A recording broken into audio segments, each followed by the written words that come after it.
receber as suas perguntas, as suas participações e as dela, se ela quiser perguntar também. Claro, a Tainá pode fazer isso e repassar para nós. O importante é que a gente converse bastante e bata um papo gostoso. Obrigada a todos por terem vindo, bem-vindos.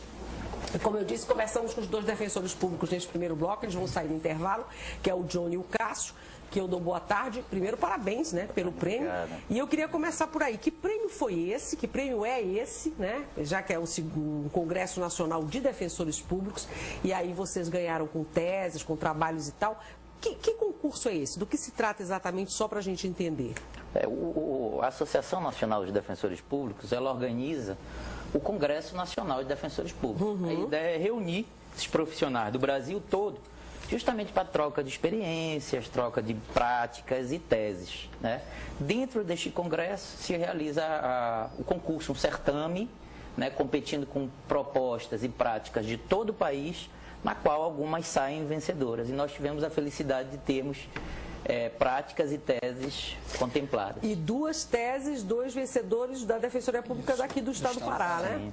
Esse congresso, como o colega Cássio falou, reúne diversos defensores públicos com diversas formas de atuação e teses institucionais que a gente leva para esse congresso, objetivando o quê? Transformar essa forma de pensar numa forma institucional, numa forma que a instituição passe a agir daquela forma. Então isso é um momento muito importante e foi basicamente isso. E nós, nesse congresso, levamos 4 trabalhos, um trabalho, a tese, em que eu tirei o 3º lugar, o trabalho do Dr. Cássio, mais 2 outros trabalhos de outros defensores. Agora, essas teses são teses de doutorado de vocês ou não? São teses relacionadas à defensoria, a trabalhos da defensoria? A trabalhos da defensoria. Não tem a ver com o trabalho acadêmico, doutorado, não? Não tem a ver, embora a tese seja um trabalho acadêmico, que a gente apresenta como nós acreditamos que a instituição passe a atuar, ela ainda não é um trabalho universitário. Sentido amplo, né? É sentido amplo. É sentido amplo, porque antes que o pessoal, os acadêmicos, comece a chorar nas suas casas, é tese em sentido amplo, né? Porque o pessoal costuma dizer, não, tese só de doutorado, não. De uma forma bem simples, assim, nós levamos a tese para ali para tentar consolidar uma forma de pensar enquanto Defensoria Pública. enquanto defensoria pública, para que a tese sendo aceita, sendo premiada, que os outros defensores passem a adotar nas suas cidades. Até mesmo compartilhar a tese. Essa tese, no caso, é um trabalho monográfico ou é um artigo? É um artigo. É um artigo, né? Em que tem todo um rigor também acadêmico. Certo. Tem um rigor acadêmico. Primeiro, as teses, elas passam por uma comissão que normalmente é composta por defensores públicos que têm nível de doutorado, mestrado e que são pessoas com um conhecimento de defensoria amplo. Certo. E depois nós temos que apresentar, ao momento de apresentação dos trabalhos para toda para todos os colegas. No final, mais ou menos defendendo. A gente defende. Né, a teoria de vocês. No caso da tese, a prática é um concurso paralelo, que a proposta é outra, é apresentar projetos realizados nas suas respectivas defensorias. Então, no caso, eu participei do concurso de práticas e apresentei esse projeto, Conciliação Sem Fronteiras. Você fez na prática conciliação e Johnny com as teses. Com as teses, né? É também importante assim, eu também participei nas práticas, porque é uma forma que nós temos de 2 em 2 anos, que é a realização do Congresso, nós estarmos levando demandas, a forma de atuação dos defensores públicos do Pará. A gente acredita que as defensorias do Norte, elas ainda têm pouco visibilidade. As pessoas do Sul e do Sudeste não conhecem os problemas que nós enfrentamos aqui, não conhecem a realidade própria do Norte. Com certeza. Então, a gente, todo o Congresso, nós procuramos levar algum tipo de demanda específica da região. É importante. Agora, só por curiosidade, Você é carioca, né? Sou. E você é nordestino? Não, eu sou paraense. Paraense, você tem um sotaque daqui. meio Morei muito tempo pelo interior do Pará. Eu acho que eu absorvi alguma coisa, mas sou daqui, que não é um sotaque bem de Belém. Que isso não importa nessa situação, é só porque eu fiquei curiosa, porque você tem um sotaque marcadamente carioca. Um sotaque, né? De carioca. Confunde um pouco o paraense de certa forma. Mas isso que você falou é interessante.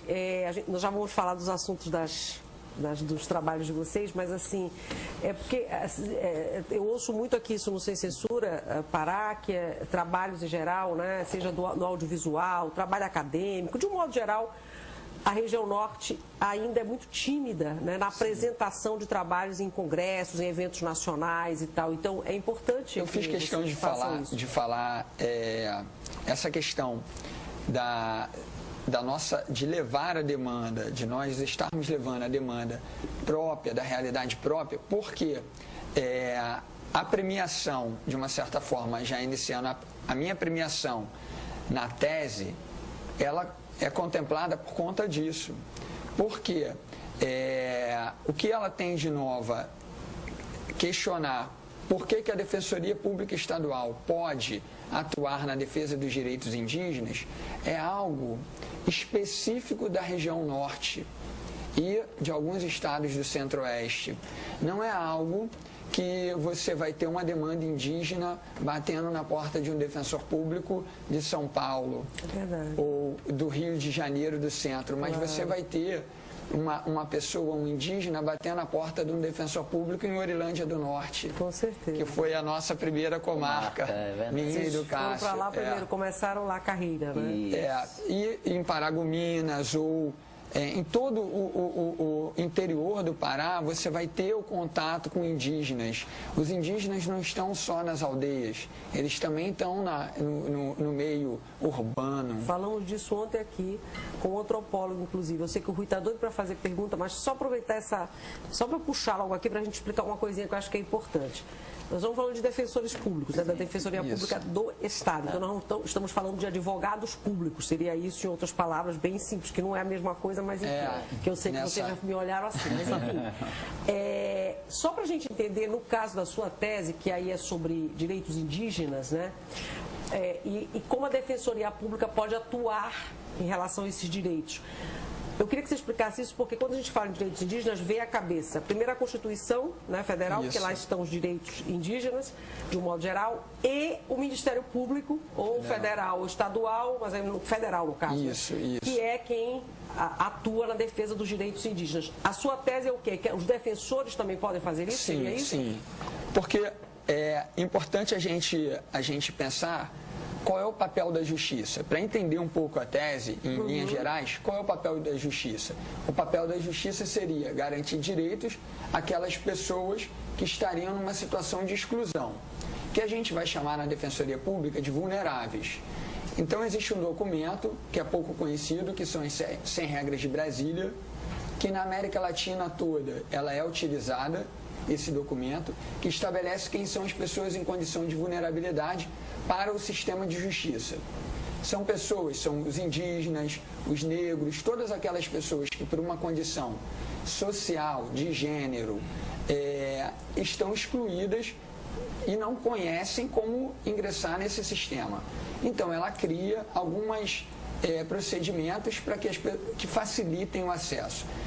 E um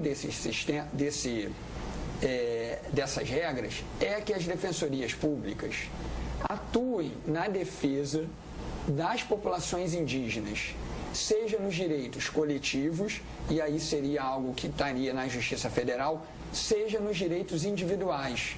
Porque a Convenção 69 da OIT, que é um instrumento que garantiu os direitos das populações indígenas, os seus direitos culturais, os seus direitos à auto-organização, estabeleceu que eles também podem ser reivindicados perante o judiciário. Só que a gente não conhece muito, não é um tema que se dá na universidade. Então, a ideia é que, por exemplo, quando o indígena bate na defensoria, solicitando, qual o problema, exatamente? Solicitando que seja colocado o nome dele na língua dele, por exemplo, Pitauá, com toda a grafia, e o cartório se nega, a gente tenha subsídios jurídicos e também antropológicos e sociais para instruir a petição para pedir aquilo. Um outro exemplo, a gente tem mais ou menos no estado do Pará cerca de 200 indígenas presos.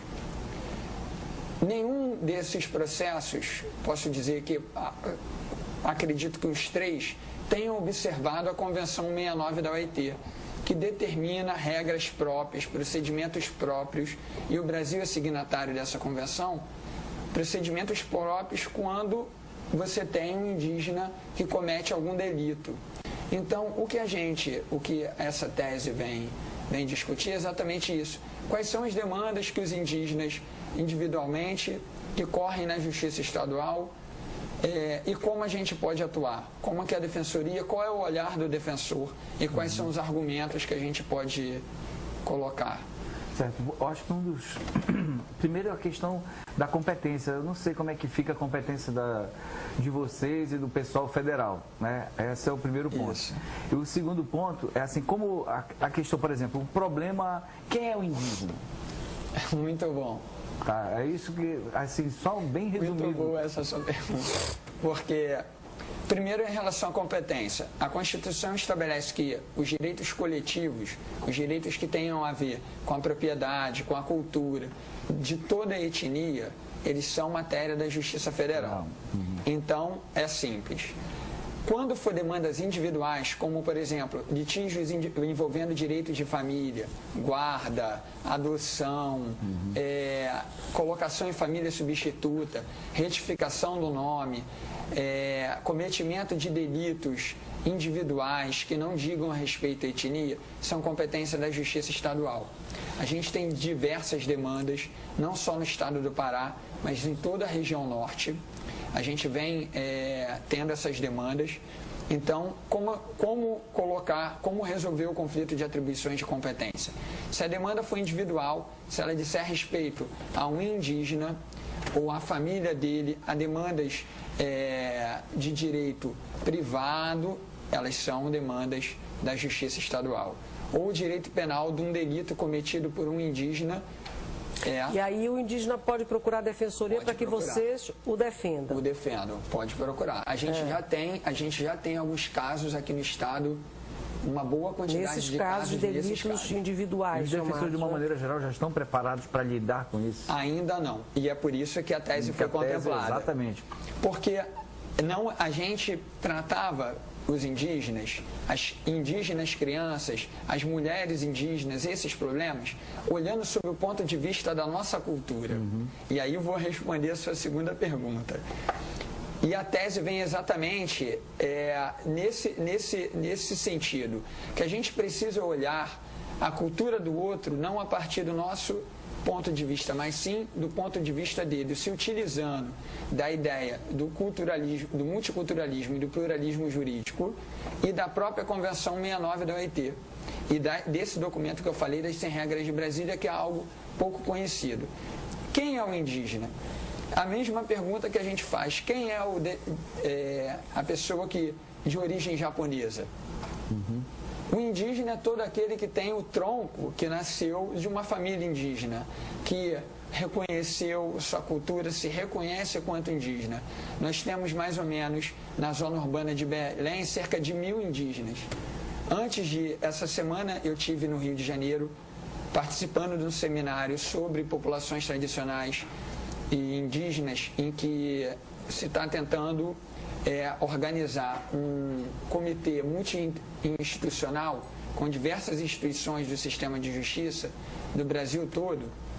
E antes disso, eu recebi 2 indígenas.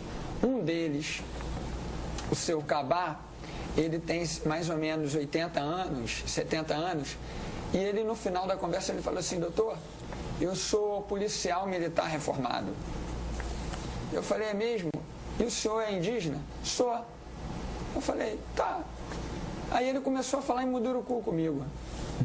E ele viveu durante 30 anos, ele foi servidor público, policial militar e é indígena. Assim como o seu Cabá, por exemplo, pode ter o João da Silva, que pode ser indígena, você está entendendo? Foi por isso que eu fiz essa pergunta. né, que eu conheço vários João da Silva, Nascimento, etc., que são indígenas. São e não... tem o tronco e não usa o nome. Não usa o nome. Por causa da questão cartorária. Da cartorária. Então, eu tenho um outro exemplo lá de Marabá, que ele tem um nome, o nome dele é Fabiano. E ele teve problemas porque ele não tem o nome da etnia e o da tribo. E o nome que ele se chama, que é Pitauá, Iaritu. E aí a gente entrou com uma ação judicial que está correndo lá por Marabá, buscando a retificação do registro dele para que se reconheça, para que o judiciário determine a colocação do nome. E o que a gente fez? Utilizando essa tese, a ideia do multiculturalismo. Não, pode continuar. É só assim, Johnny, eu quero voltar a esse ponto, porque essa questão é bem polêmica, né? É muito polêmica. Mas eu queria só dar uma vezinha logo para o Cássio, para a gente fazer essa dobradinha. Que você falasse um pouquinho também do seu trabalho, que aí é uma prática, né? E eu falei aqui na abertura do programa hoje que seria a conciliação no ambiente virtual. E aí eu acho, primeiro, interessante a gente falar exatamente o que seria a conciliação para o direito, né? Essa prática. É interessante que nós dois estamos aqui hoje, dois defensores, e ficar claro a variedade de atribuições que um defensor público pode ter. Por exemplo, a prática que eu pretendo, que eu fui convidado aqui para apresentar, ela foge um pouquinho da área de atuação que o Dr. Johnny está apresentando. A ideia, o conciliação, mas isso ficou bem claro. O Conciliação Sem Fronteiras, ele surge a partir de um dos grandes desafios do defensor público, que é garantir acesso à justiça à população. E o acesso à justiça, como o Rui bem sabe, não é simplesmente você preparar a peça, dar entrada para o juiz para ele despachar. A gente sabe muitas vezes que aquilo ali pode ficar anos ali. Então nós temos que criar mecanismos. É acesso real. Real, efetivo. Né? Como foi muito batido no Congresso, é uma promessa constitucional, algo que está previsto na Constituição, que nós, como operadores do direito, temos que concretizar.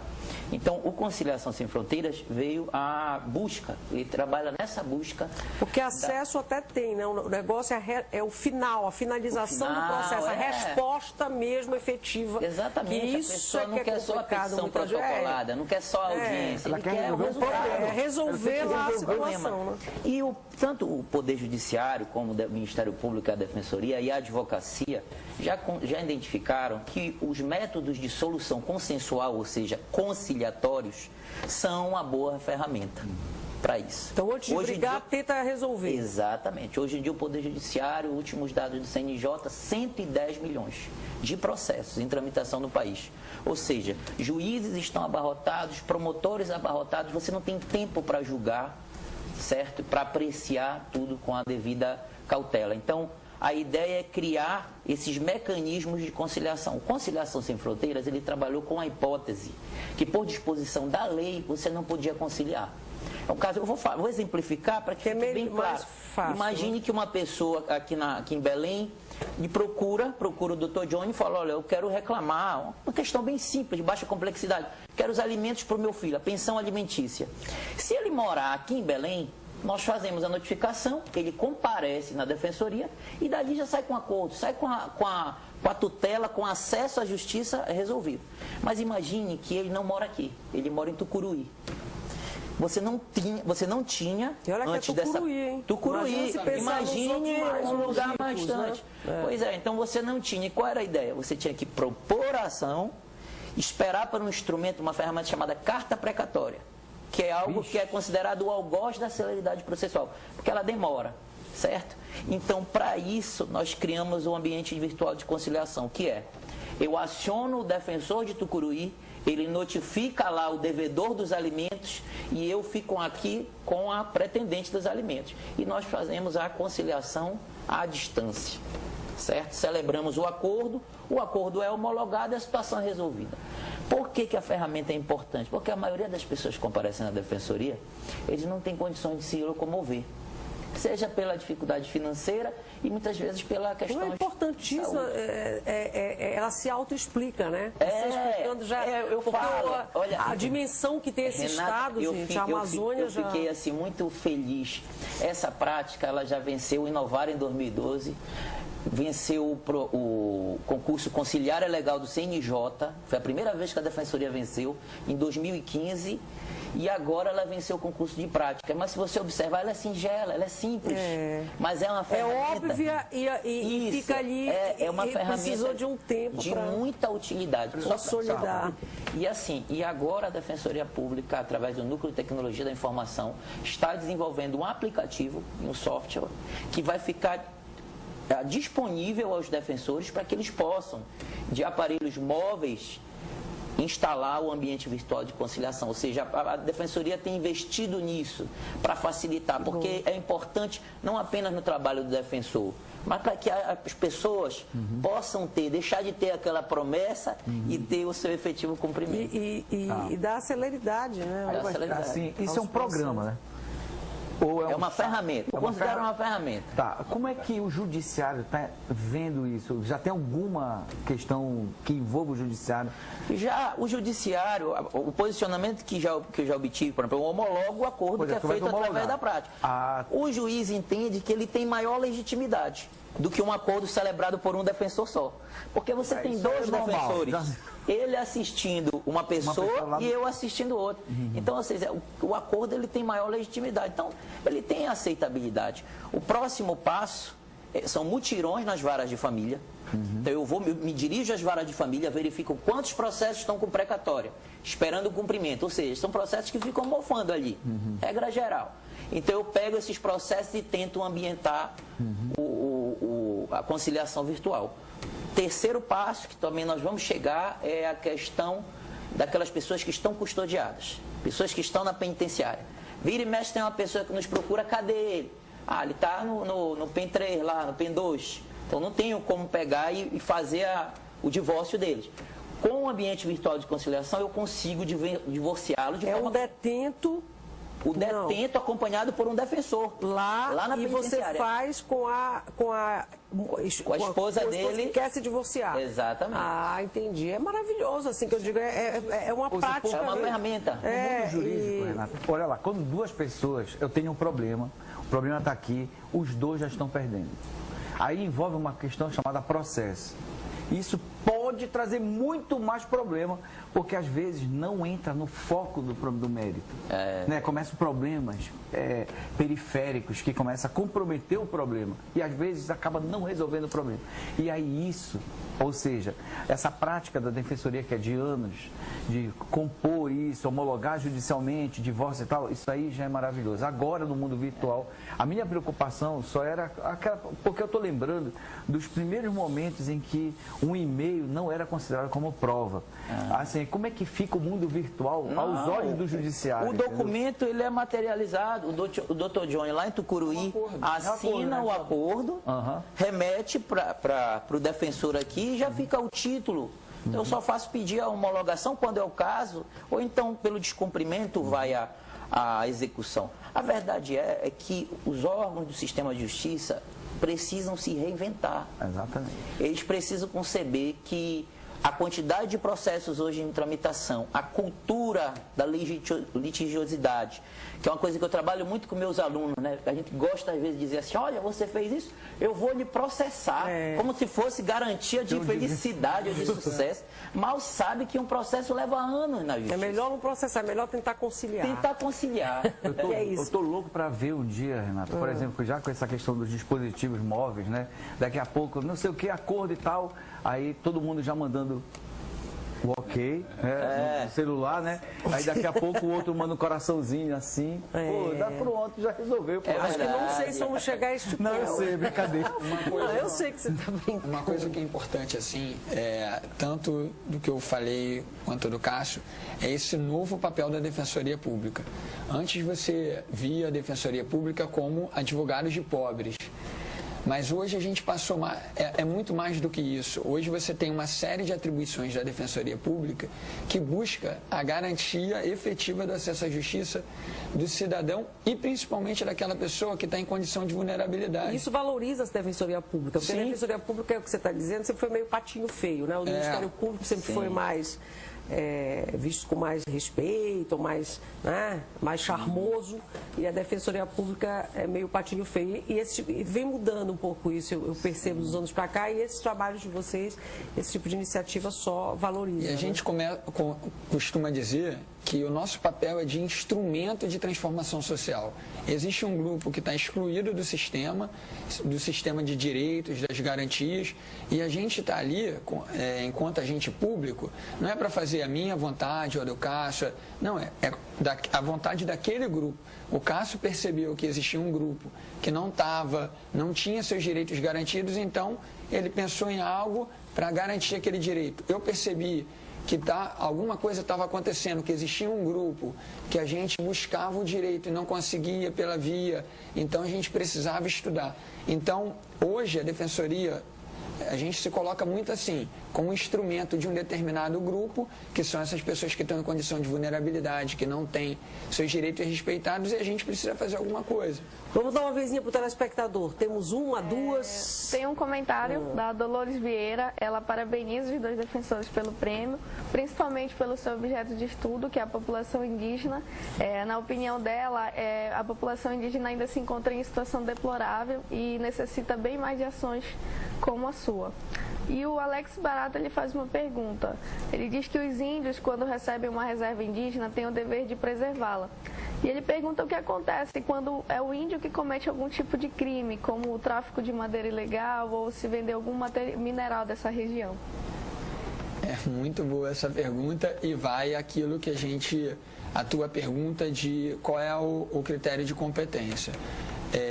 Na experiência que eu venho tendo em relação ao trabalho com os indígenas, é mais frequente você ter pessoas invadindo as reservas para buscar a madeira ilegal, que é constante. Por exemplo, à noite, no caminho de Paragominas, você vê pessoas saindo das reservas com madeira ilegal. Não só das reservas indígenas, mas isso no nosso estado, constantemente você vê a apreensão.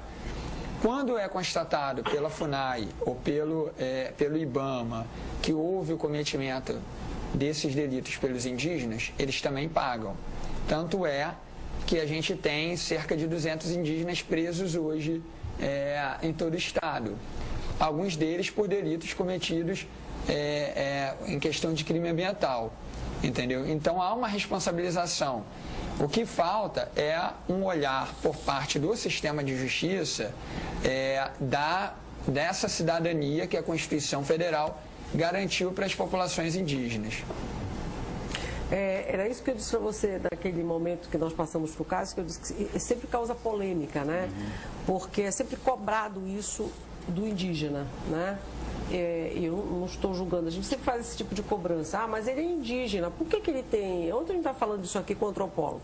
Mas ele é indígena, por que ele tem que... Ele não tem, ele usa celular, ele tem televisão, ele usa a internet, mas ele é indígena, sabe assim? É sempre essa cobrança, né? É como se o indígena tivesse que ficar encastelado ali e não pudesse nunca usufruir das tecnologias, da chamada modernidade, senão ele vai perder, né, a etnia, o passado dele e tal. E aí isso resvala até nessa situação, quer dizer, ele tem as terras dele garantidas, mas aí ele também degrada a terra. Mas é bom você dizer que quando ele não preserva, ele também é punido. Né? Porque senão as pessoas só veem as vantagens, entendeu? Tipo assim, ele é indígena e tem as vantagens de ser indígena. Mas ele é punido também quando ele não... Né? Fica sempre essa coisa meio dúbia em relação ao indígena. Sempre a gente se tipo uma... um resquício de preconceito ou de não entendimento, talvez, né? É bom você entende o que eu estou dizendo? Entendo. Né? E assim, existia, antes da Constituição de 88, existia um pensamento dominante sobre o indígena, que era o que a gente chama de paradigma da aculturação, que é o quê? O indígena seria um Estado. Quando ele se desenvolvesse, ele não era mais indígena. Exatamente. Mas a Constituição de 88 rompe com isso e fala: o Estado brasileiro é um Estado plural, é um Estado que recebe judeus, muçulmanos, brancos, negros, indígenas, que são as populações tradicionais, ciganos, que é um Estado que não diz a cara do Estado brasileiro é somente europeia ou somente orientais. Não, o Estado brasileiro são todas as pessoas que viveram aqui, vieram para cá. E sendo um Estado assim, ele reconhece a cultura de cada povo, desde que não viole princípios fundamentais do Estado, como a dignidade da pessoa humana. Então, os indígenas são as populações tradicionais, são as populações originárias. Antes de nós chegarmos aqui, eles já estavam aqui. Eles já tinham um modelo jurídico, eles já tinham um modelo cultural, eles já tinham um modelo religioso, eles já tinham um modelo de cuidado da terra. Mas quando você protege essas populações, algumas pessoas têm essa visão. Mas por que proteger se eles já estão aculturados, não é isso? Sim. Né? É essa visão que você diz. Ele não deixou de ser indígena porque ele usa roupa igual a gente, porque não sei o que lá e tal. Então, é como se eles tivessem só o bônus de ser indígena. Não, tem o ônus também, sim, de várias maneiras, e também quando comete um delito, também a lei alcança esses indígenas, não é isso? É isso mesmo. Eu costumo dizer o seguinte, uma forma da gente ver essa questão é a questão da língua. Nós falamos português fluentemente. Se a gente, porque a nossa língua materna, a nossa primeira língua, se a gente aprende uma segunda língua, a gente não vai falar como um americano nativo ou como um inglês nativo. A gente vai ter vícios de quem está aprendendo a segunda língua. A mesma coisa o indígena. O indígena, ele veio da aldeia, eu conheço vários. E eu conheço vários que falam muito bem o português, sim, muito melhor do que muita gente. Muito melhor. Mas tem, porque eles foram alfabetizados, porque eles foram, alguns porque foram alfabetizados como a primeira língua. Com certeza. Só que eu conheço alguns que foram alfabetizados na primeira língua, a língua materna, que não conseguem, que tem uma dificuldade. A verdade é que o nosso olhar ainda é muito carregado de preconceito, sim, né, de um modo geral, sim. E eu estou me colocando aqui, não estou só falando dos outros. Eu só estou dando uma aceleradinha, que daqui a pouco eu tenho que chamar o intervalo e tem mais uma pergunta, né? Sim, o Felipe Soares, ele pergunta o que ele fez escrever uma tese em defesa dos indígenas, se teve algum motivo específico. Teve a questão de verificar nos meus atendimentos no interior que os indígenas não tinham respeitado a sua cultura na hora que tramitavam os processos judiciais.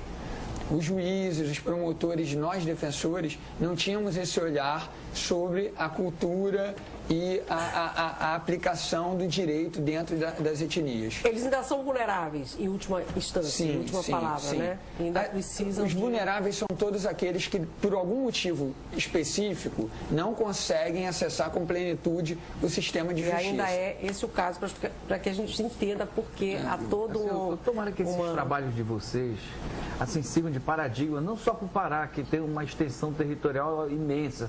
Eu entendo, sei muito bem o drama dos defensores públicos. Né? Eu sei que vocês nunca acumularam comarcas, eu sei disso, entendeu? Tem poucos, né? Tem diversos servidores públicos, defensores públicos que estão aí. Eu tomara que isso aí surta algum efeito, principalmente aqui no Pará, né? E que provavelmente isso já está servindo de paradigma, só o prêmio, esse reconhecimento já serve para fomentar esse paradigma no Brasil. E já está, né? Porque já é o prêmio, você já coloca em prática, no seu caso já é usado, né? Já é uma prática. A premiação lá eu considerei como um verdadeiro sim. Os outros defensores receberam o país todo e pretendem implementar. A gente só parabeniza de novo, né? Torce aí por vocês, pelo trabalho, e que venham outros prêmios, outros trabalhos, outras teses, outras práticas interessantes e que resolvam a vida, né, da população ou das pessoas, que no final das contas a gente agradece também a oportunidade de estar participando do programa, de estar debatendo, porque é muito importante espaços como esse para divulgar, né? E até mesmo para que a população saiba do papel da Defensoria Pública enquanto instituição. Mas nós sempre recebemos aqui, constantemente, defensores e tal, a gente faz isso bastante. Obrigada por terem vindo, parabéns de novo. Johnny Gifone conversou conosco, o Cássio Bittar. Tem intervalo agora rapidinho, no próximo bloco vamos falar de música, ouvir um pouquinho de música com o Maurício Maestro, que já está aqui conosco, é compositor, é intérprete também, e está aqui em Belém para fazer um show, né? Junto com a Keilira, que vai entrar agora no intervalo, e também porque ele vai ministrar um workshop, uma oficina de técnicas vocais. A gente vai falar disso, de técnicas vocais, de voz para cantar.